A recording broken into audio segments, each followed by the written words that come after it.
لوی او بخونکي څښتن طلاب نامه سلامونه او نیکي له دوستانو خدای دې وکړي چې جوړ او روغ اوسئ. لږ اوږده ځنډ وروسته زه ستاسو په درانه چوپړ کې یم. زموږ نننۍ موضوع د انعکاسي فعلونو په هکله ده چې ورته په الماني کې reflexive verben وایي. او پرته له دغه انعکاسي فعلونو څخه موږ یو بل بحث هم لرو چې هغه څه په نامه دی انعکاسي ضمیرونه چې reflexive pronomen ورته وایي چې هغه هم انشاءالله په دغه ویډیو کې تاسو ته تشریح کوم. پس څو په ګډه سره خپل نننی درس پیلوو. اوکې، انعکاسي فعلونه کوم ډول فعلونه دي؟ هغه ډول فعلونو ته ویل کېږي چې ورسره یو ځای یو انعکاسي ضمیر راځي. یعنی تنها انعکاسي فعلونه وابستگی په چی پورې لري؟ په همغه ضمیر پورې چې همغه ضمیر په انعکاسي توګه باندې راځي په جمله کې. لکه sich kämen خپل ځان مغنځ کول، همغه هدف د ویښتو دی. sich ausruhen خپل ځان آرامول، ریلکس کول. sich beeilen عجله یا هم بیړه کول. sich schminken خپل ځان سینګارول یا هم آرایش کول.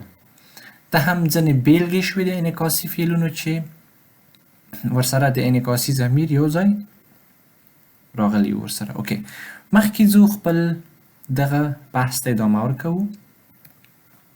ښه، د انعکاسي فعلونو جوړښت. څه ډول انعکاسي فعلونه جوړیږي؟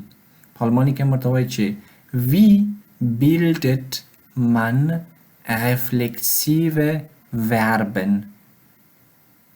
Wie bildet man reflexive Verben?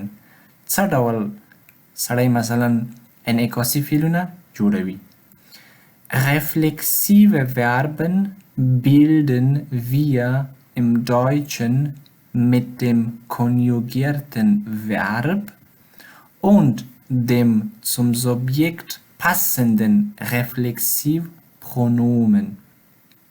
یعنی reflexive Verben دغه انعکاسي فعلونه bilden wir im Deutschen موږ یې جوړوو په الماني ژبه کې څه ډول؟ mit dem konjugierten Verb. یو شرط یې دلته خط املا لیکلی دی چې گردان شوی، صرف شوی فعل اول، دوهم، دریم مفرد یا جمع حالت ته، مثلا د ایک دپاره، دو دپاره، ازی دپاره او د دو د جمع حالت دپاره چې ویر، ایر، سی او زی دي. یو شرط یې konjugiertes Verb دی، مغه گردان شوی فعل او dem zum Subjekt passenden Reflexivpronomen او د خپله فاعل پورې چې اړه لري. موږ فاعل په جمله کې مغه کېدای شي فاعل مو نوم اوسي یا هم ضمیر اوسي، مغه د سبجکټ اړوند reflexiv ضمیري. لکه په بیلګو کې ich setze mich.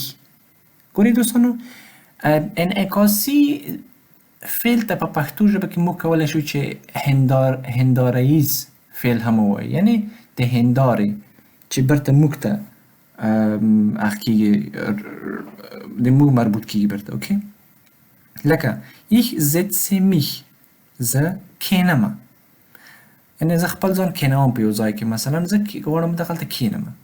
ich setze mich. دغه mich په چیش پورې اړه لري؟ په سبجکټ پورې، په ich پورې. پس کله چې تاسې انعکاسي فعلونه ګردانوئ همیشه باید څه وکړئ؟ همغه انعکاسي ضمیر چې دی مثلا mich یا dich یا همدغسې sich د خپله د دغو سبجکټ اړوند مربوط باید ګردانې کوئ. د ich دپاره مثلا څه دی؟ mich دی. دلته دو دپاره ګردان شوی. du ziehst dich an. ته خپل کالي څه رقم کوې؟ اغوندې. نو دغلته څه رقم شو؟ د دو دپاره dich شوله. ځکه موږ ویلي وو پورته جمله کې چې reflexive pronomen د موږ په سبجکټ پورې اړه لري. سبجکټ مو دو دی، د دو دپاره dich راځي او د er دپاره sich راځي. لکه er hat sich geduscht. تیر حالت کې هغه خپل ځان څه رقم کړ؟ ومینځله، یعنی خپل ځان یعنی حمام یې وکړ. اوکې، پس دا هم ځینې اساسي بیلګې شوې او که چیرې مثلا زیاتره په دغه د دې اړوند مثلا په دې اړوند باندې بحث وکړو ګورو نور سلایډو ته چې په نور سلایډو کې موږ څه لرو. انعکاسي فعلونه په اکوزاتیو حالت کې ویلیم دي چې wann verwendet man das Reflexivpronomen im Akkusativ? Wann څه وخت verwendet man مثلا په کار وړي سړی das Reflexivpronomen همدغه انعکاسي یا هنداره‌ایز ضمیر یا نومځری په اکوزاتیو حالت کې. Bei den meisten deutschen Reflexivverben steht das Reflexivpronomen im Akkusativ. Okay? Bei den meisten deutschen reflexiven Verben. یعنی په زیاترو آلماني انعکاسي فعلونو کې څه راځي؟ دلته یې لیکلي دي چې انعکاسي ضمیر ډیری وخت د اکوزاتیو په حالت کې راځي. دغې جملې ټولو څخه هدف مو څه دی چې انعکاسي ضمیر ډیری وخت یا زیات وخت د اکوزاتیو په حالت کې راځي. د بیلګې په توګه مثلا Beispiel ich käme mich. دغه سور رنګ لغت چې لاندې خط کش شوی ده دې ته انعکاسي ضمیر وایي، هنداره‌ایز ضمیر، چې دغه ضمیر په د موږ د جملې په سبجکت پورې اړه لري. سبجکت مو څه دی؟ د ich دپاره کوم استفاده کوو؟ mich. ich käme mich زه خپل ځان مګنځوم یا زه خپل ویښتان مګنځ کوم. اوکې؟ او دغه یې څه دي؟ ریفلکسیو پرونومن دي. همغه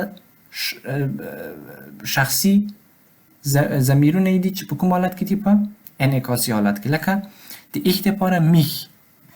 لکه مثلا د kämen verb که گردان کو ورته ich käme mich زه خپل ویښتان مګنځوم. د du دپاره dich دی مثلا du kämst dich ته د خپل ځان ویښته څه کوي؟ مګنځ کوي. د دریم شخص دپاره sie دپاره sich kämmt sich هغه نر یا نارینه خپل ویښته مګنځ کوي. wir دپاره uns دی wir kämen uns موږ خپل ویښته مګنځ کوو. د ihr دپاره euch دی ihr kämmt euch تاسې خپل ویښته څه رقم ته کوئ؟ مګنځ کوئ. د sie دپاره sich sie kämmen sich هغوی خپل ویښته مګنځ کوي. دا هم شول انعکاسي ضمیرونه په اکوزاتیو حالت کې چې مخکې مې وویل چې انعکاسي فعلونه په دوه حالت کې راځي، په اکوزاتیو په داتیو کې. په اکوزاتیو کې دغه هغه ورڅخه استفاده کیږي، ضمایر ورڅخه استفاده کیږي انعکاسي، او په داتیو کې انشاءالله په نور سلایډو کې بحث پرې کوو. اوکې، انعکاسي فعلونه په داتیو حالت کې wann verwendet man das Reflexivpronomen im Dativ. څه وخت په کار وړي سړی انعکاسي ضمیر په داتیو حالت کې؟ د دې جملې څخه هدف دا دی چې موږ څه وخت انعکاسي ضمیر په داتیو حالت کې په کار وړو. دلته یې څه ویلي دي؟ gibt es im Satz ein weiteres Objekt, verwenden wir das Reflexivpronomen im Dativ. ډېر اسانه. gibt es im Satz ein weiteres Objekt, verwenden wir das Reflexivpronomen im Dativ. که چیرې زموږ په جمله کې دوهم مفعول راشي چې لومړی مفعول مثلا اکوزاتیو وي او دوهم مو څه وي دغلته داتیو. که چیرې زموږ په جمله کې دوهم مفعول راشي او یا هم په جمله کې مو دوهم مفعول وجود ولري نو په دې حالت کې د اکوزاتیو مفعول ترڅنګ داتیو هم راځي. Reflexivpronomen im Dativ und Akkusativ unterscheiden sich nur in der ersten und zweiten Person Singular. یعنی انعکاسي ضمیرونه هنداره‌ای ضمیرونه په داتیو او اکوزاتیو حالت کې په کوم حالت کې له یو بل څخه توپیر مومي؟ له یو بل څخه په لومړي او دوهم شخص کې مفرد حالت کې. لکه میر یعنی میش میر ته اوړي او دیش دیر ته اوړي. فقط د یو ډیر آسانه او ډیر چټک ټپ هغه نقطه دا ده چې میش میر ته اوړي او دیش دیر ته اوړي. یعنی که بیرته شاته لاړ شم دا معنا چې په ریفلکسیو پرونومن په داتیو حالت کې څه کیږي؟ ich میر کیږي. دو دیر کیږي. هغه نورې ټول خپل حالت کې پاتې کیږي. دغلته ویلي چې د انعکاسي ضمیرونو توپیر په اکوزیتیو او داتیو حالت کې دا دی چې یوازې د لومړي او دوهم شخص دپاره یعنې دیش دیر ته اوړي میش میر ته اوړي ضمیرونه یې تبدیل کیږي او نور ضمیرونه په دواړو حالت کې یو شان کارول کیږي او هم ورسره لیکل کیږي.